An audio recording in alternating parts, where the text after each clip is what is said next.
Un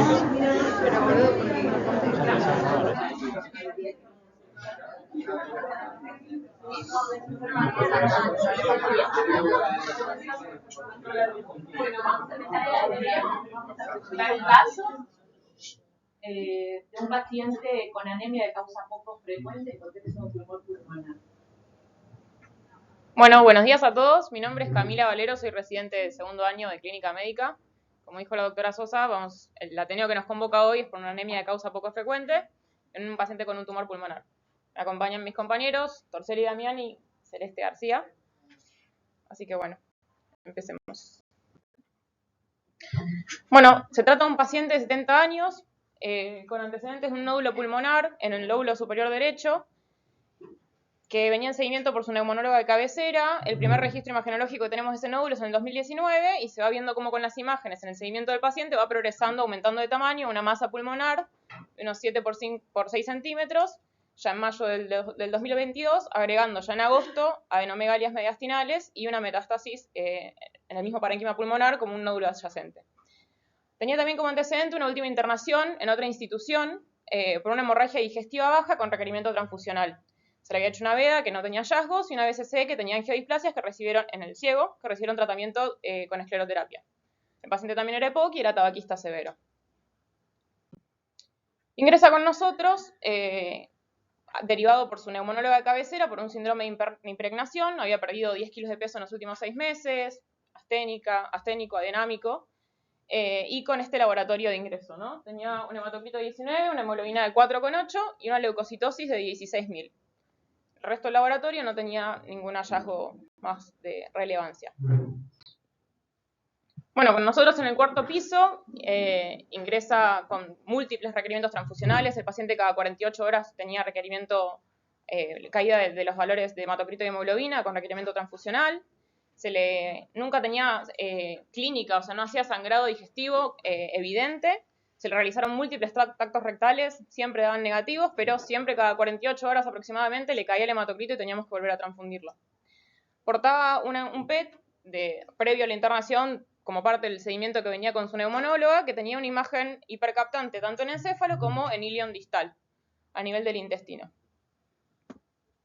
A colación de esta imagen se le pide una reso en la internación para caracterizar mejor la lesión encefálica. Y se evidencia esto. Tenía una lesión occipital parasagital y una occipitotemporal, con edema. Esto, bueno, se interpretó en el contexto de esa masa pulmonar y esa masa encefálica, como en el informe de la resonancia lo ponía como descartar secundarismos, ¿no? ¿Cómo continuarían con este paciente? Tengo una pregunta, sí. Porque dijeron en una tomo que tenía una imagen homolateral en el pulmón. Sí. Dijeron metástasis. ¿Ya tenía PET del primer nódulo convertido en masa? Hasta ahora era todo en estudio, todo imagen. ¿No captaban el PET? No. ¿Cómo continuarían? ¿Alguna sugerencia? ¿Alguna pregunta? ¿Algún dato más que quieran saber? Sí. Ferropénico. Ferrocinético, ferropénica. Sí. Bueno, en el contexto de este paciente, con una masa pulmonar, con alta sospecha de origen neoplásico, una lesión hipercaptante en encéfalo, un paciente sintomático con anemia, se interconsulta con cirugía percutánea para toma de biopsia de la masa pulmonar. Concomitantemente también se interconsultó con gastroenterología como para ir arrancando con el estudio de la anemia, ¿no? Bueno, efectivamente la anatomía patológica de la masa pulmonar fue un carcinoma indiferenciado de células no pequeñas. Y bueno, continuamos con el algoritmo de estudio del paciente con el síndrome anémico. Junto a Gastro le realizó una veda que no tenía hallazgos de relevancia, una gastropatía erosiva, una videocolono que tampoco tenía sangrado activo, tenía hemorroides internas y diverticulosis colónica, y hasta ahora, digamos, por persistencia de requerimiento transfusional del paciente y estudiando el tracto digestivo alto y bajo y no encontrando nada, se decidió proseguir con una videoenterocápsula como para estudiar el tracto digestivo que quedaba no visualizado, ¿no? Si bien la vía enterocápsula tuvo una limitación porque se desactivó en un punto, se dio con una lesión sangrante. Por un lado tenía una angiodisplasia yeyunal, que no tenía sangrado activo, pero después se evidencia que en toda la extensión del yeyuno y en el ilion proximal hay una pérdida de la histoarquitectura de la mucosa, estaba edematosa, congestiva friable y efectivamente con sangrado activo. Bueno, buen día, mi nombre es Damián Torcelli, soy residente de tercer año de clínica. Lo que vemos acá son las fotos de la videoendocápsula, ¿sí? En la primera foto lo que se ve a la izquierda es la mucosa de... Bueno, estas imágenes obviamente fueron facilitadas por el Servicio de Gastroenterología, a quienes les agradecemos. Del lado izquierdo de la imagen lo que se ve es la mucosa de intestino normal y a partir de acá lo que se empieza a ver es la lesión. Que a medida que se fue progresando con las imágenes se va notando cómo se pierde la arquitectura del intestino, ¿sí? Y se ve sitios de sangrado activo así como... sitios de sangrado con imagen digerida, ¿sí? Eso es lo que nosotros nunca pudimos constatar en el examen físico del paciente, pero sí lo pudimos ver con la videoendocápsula. Como decía mi compañera, la videoendocápsula se cortó la transmisión en una altura del intestino delgado por presentar esta lesión y con la necesidad de poder tener una biopsia de esa lesión, se deriva al paciente al hospital italiano para realizar una enteroscopía. En la enteroscopía lo que se ve es esta lesión que era excavada, friable, que ocupaba el 100% de la circunferencia, ¿sí? En topografía de yeyuno. En ese contexto se tomaron múltiples biopsias que se trajeron de vuelta para poder estudiarse. Bien. ¿Cómo evolucionó el paciente durante la internación? ¿Sí? Como decía mi compañera hace un rato, el paciente evoluciona con múltiples requerimientos transfusionales. Cada 48-72 horas el paciente requería transfusión de unidad de glóbulos rojos por caída de hematocrito y hemoglobina. En el contexto de esta lesión que se encuentra en intestino delgado, lo que se hace es una interconsulta con el servicio de cirugía para poder realizar la exéresis del tumor, quienes solicitan una tomografía de abdomen y pelvis para poder visualizar las estructuras adyacentes al tumor. En esa tomografía lo que se evidencia es la tumoración abscedada en mesogastro y flanco derecho que estaba en íntimo contacto con las asas del intestino delgado y que no tenía un plano de cribaje. Esta es la lesión, ¿sí? Y lo que realizan es programar la resolución quirúrgica. Bien. Por otro lado, el paciente es revalorado por oncología, quienes, por la presencia de las masas en encéfalo, indica la realización de radioterapia, la cual se pospone hasta la estabilización del hematocrito, ¿sí? Que en ese momento no lo podíamos estabilizar por la presencia de este tumor sangrante. Bien. Bueno, ¿alguien que quiera arriesgarse con un diagnóstico diferencial en este paciente? ¿Qué les parece? Tenemos un paciente que ingresa con un síndrome de impregnación, un síndrome anémico marcado con múltiples requerimientos transfusionales, que presenta una lesión en pulmón, que tenemos una anatomía patológica que es un carcinoma de tipo células no pequeñas y una masa en encéfalo y en intestino delgado, en yeyuno, porción proximal del ilion. ¿Cómo? Sí, una lesión, perdón.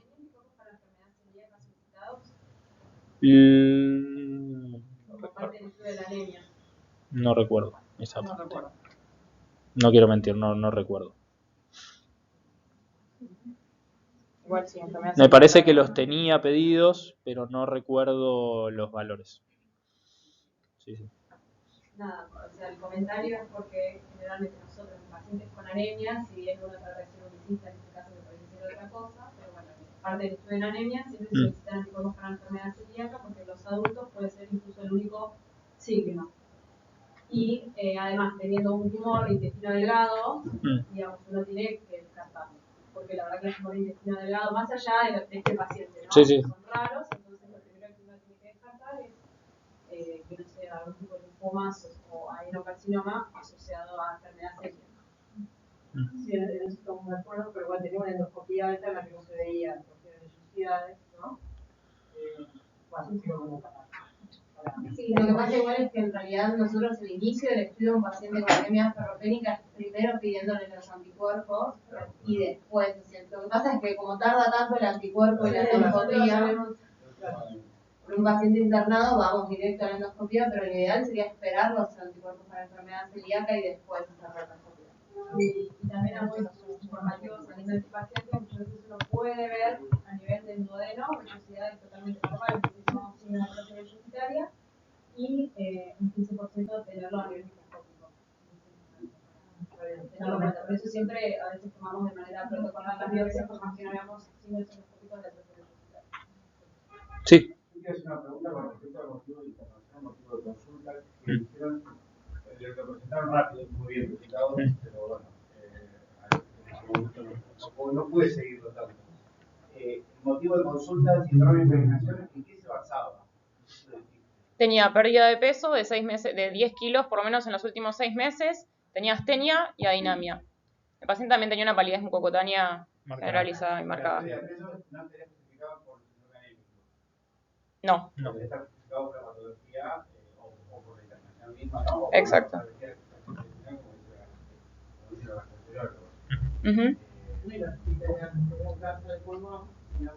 Sí, no, por eso, por la impregnación y por la patología. Sí. Sí. ¿No tenía otro trastorno del laboratorio de ionograma? No, todo el resto del laboratorio era normal. Lo que presentaba era la leucocitosis al ingreso y la hematocrita y la hemoglobina con el perfil ferrocinético que daba para anemia ferropénica. El paciente se mantuvo siempre afebril, no tenía signos aparentes de infección, más allá de la leucocitosis que tuvo desde el ingreso, que estuvo estable y que también después tenía otras explicaciones, digamos, se le adicionaron corticoterapia por el tema del edema vasogénico de la metástasis cerebral, también explicaban un poco ese tema de la leucocitosis. Bueno, no hay que pensar, perdón, esta lesión absedada, ¿no? ¿Qué puede ser, no?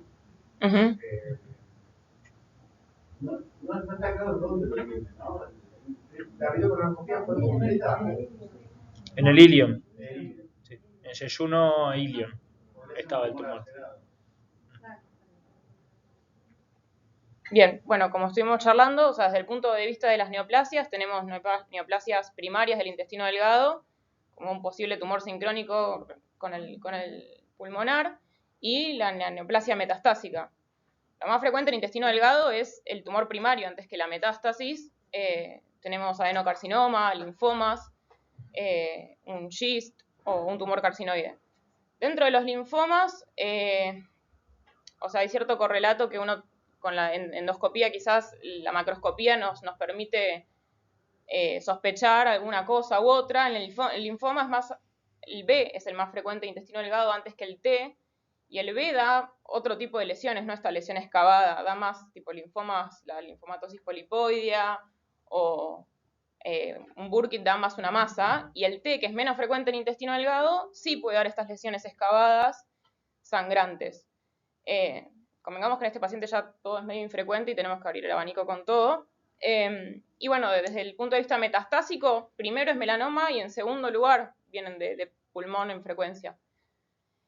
Después, bueno, lo infeccioso, que teniendo en cuenta que la imagen ya mostraba que estaba absedado, bueno, el paciente había tenido leucocitosis al ingreso, se puede pensar, nada, tuberculosis. De hecho, en el informe de la bioenterocápsula, no, perdón, de la enteroscopía, ponía como diagnóstico diferencial la tuberculosis, por el hallazgo macroscópico visualizado ahí. Pero bueno, sabemos que la tuberculosis intestinal tampoco es frecuente. Sí, tenemos a favor el síndrome de impregnación que tenía el paciente para eso, la pérdida de peso y todo, pero bueno, no había tenido fiebre, no había tenido dolor abdominal, que también es bastante cardinal en este tipo de cosas. Y bueno, no tenía dolor abdominal, afebril. La enfermedad de Whipple lo mismo, no había dolor abdominal, no había diarrea. El Whipple también, que tiene como así alteraciones de la mucosa en intestino delgado, se suele asociar a artralgias que el paciente tampoco tenía. O sea, el paciente como que no tenía mucha más clínica más allá del síndrome anémico. Y bueno, las inflamatorias también, la enfermedad celíaca, que como dijeron acá los chicos de gastro, sí hubiese sido interesante tener el resultado de un anticuerpo. Pero bueno, ausencia de diarrea y nada. ¿Quieres decir algo? ¿no? Bueno, teniendo en cuenta todos estos diagnósticos diferenciales, lo que vamos a hacer ahora es plantearles cómo fue la evolución del paciente para después llegar a lo que fue el resultado. Bien, el paciente posteriormente, en el periodo entre que se realiza la tomografía y se programa el procedimiento quirúrgico hasta la realización del procedimiento quirúrgico, intercurre con un abdomen agudo, un abdomen en tabla, que se interpreta secundaria a una perforación intestinal, se interconsulta con cirugía de guardia, quienes indican la realización de una tomografía de abdomen y pelvis que presentaba neumoperitoneo, líquido libre y una lesión con refuerzo periférico, que bueno, acá tenemos todo el neumoperitoneo, se ve mejor en el sagital, por lo que realizan una laparotomía exploratoria de urgencia. En esa laparotomía exploratoria de urgencia lo que encuentran es líquido libre en 4 cuadrantes y la tumoración yeyunal, como estaba descrito en la tomografía, de 6×6, que estaba a 45 centímetros de la fija y que se encontraba perforada, ¿sí? Que fue nuestra primera impresión diagnóstica con la clínica del paciente. Posteriormente, luego de esta cirugía, el paciente pasa a unidad cerrada, donde tiene una buena evolución postquirúrgica, se recibe un rescate de líquido abdominal que presentaba cándida, anaerobios, cocos positivos y gram negativos, y un rescate de neumocultivos de cándida glabrata, por lo que inicia tratamiento antifúngico. El paciente, por buena evolución, posteriormente pasa al 5º piso de clínica médica, donde su evolución es favorable, excepto por un episodio de hemorragia digestiva baja constatada, con descompensación, por lo cual se le realiza una endoscopía en la cual presentaba una diverticulosis colónica y hemorroides internas congestivas. Posteriormente, frente a todo este cuadro que fue presentando el paciente durante la internación, todo este periodo de internación fueron aproximadamente 2 meses, en contexto de su mal estado general, de su mal status performance, vuelve a ser evaluado por oncología, quienes consideran un paciente no pasible de tratamiento por la enfermedad avanzada y por el mal estado general.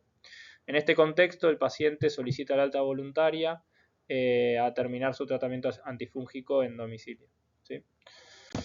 Posterior, sí. Ay, no puedo volver. ¿Cómo? Le hicieron una laparotomía exploratoria con la exéresis del tumor. Entero anastomosis. Sí, perdón. Sí. Sí, con entero anastomosis. Exacto.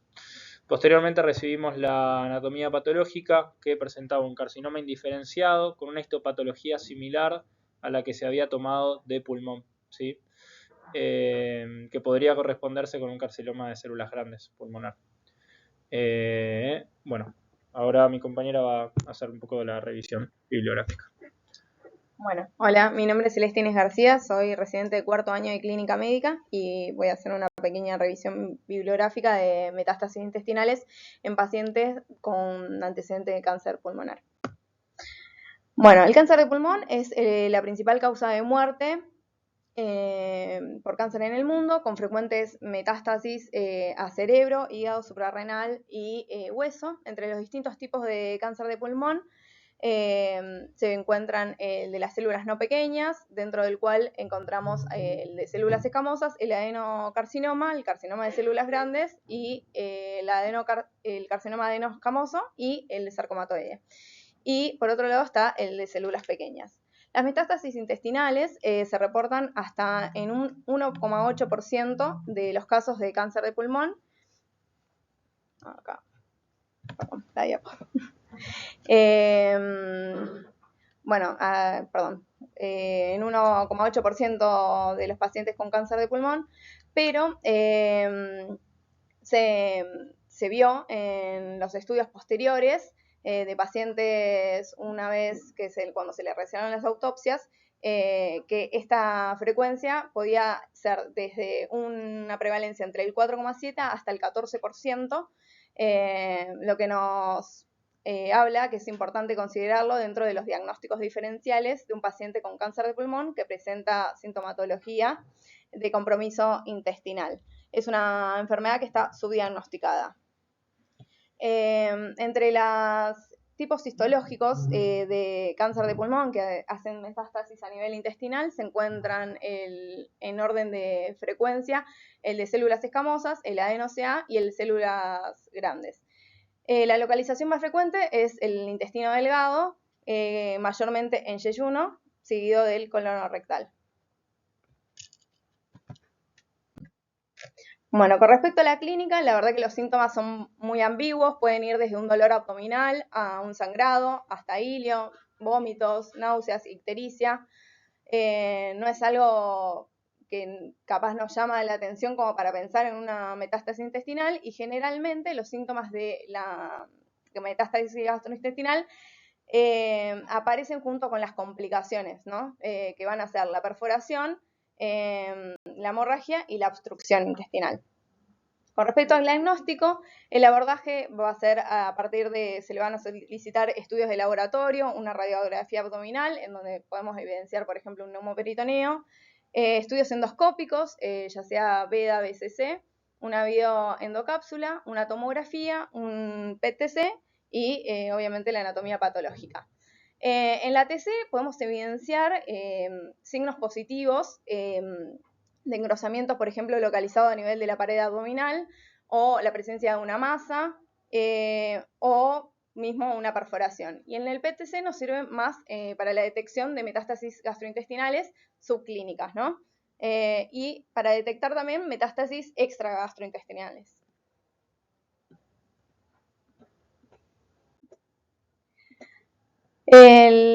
Con respecto al tratamiento, puede ser quirúrgico, radioterapia, quimioterapia o inmunoterapia. Pueden ser solas o en asociación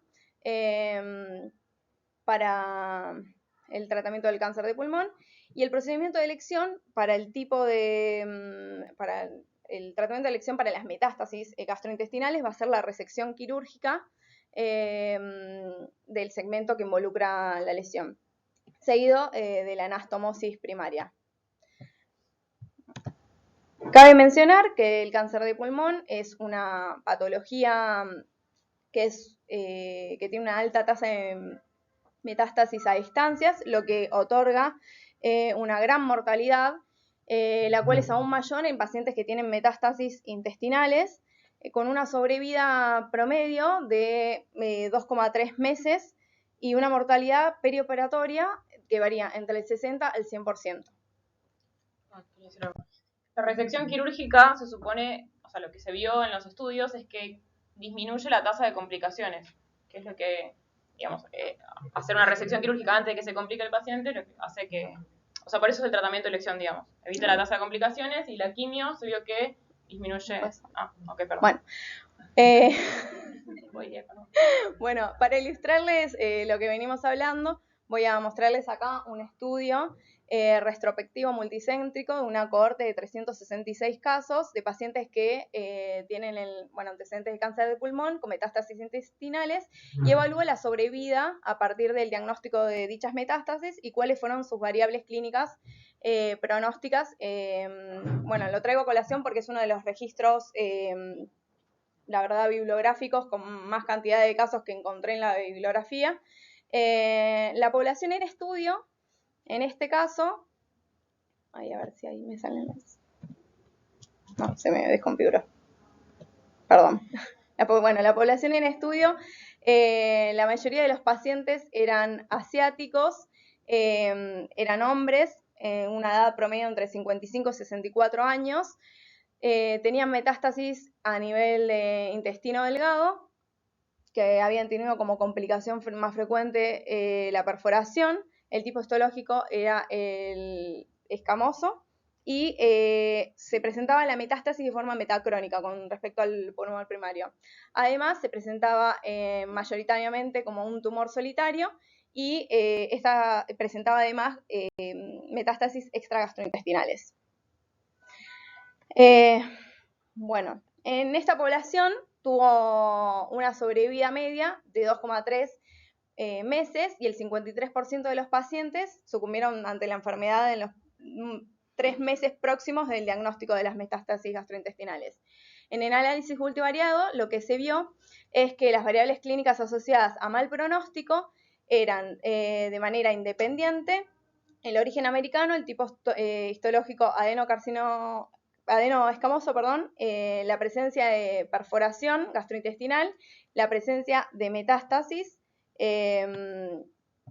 extragastrointestinales, pero se vio que la cirugía abdominal resultó una variable protectora.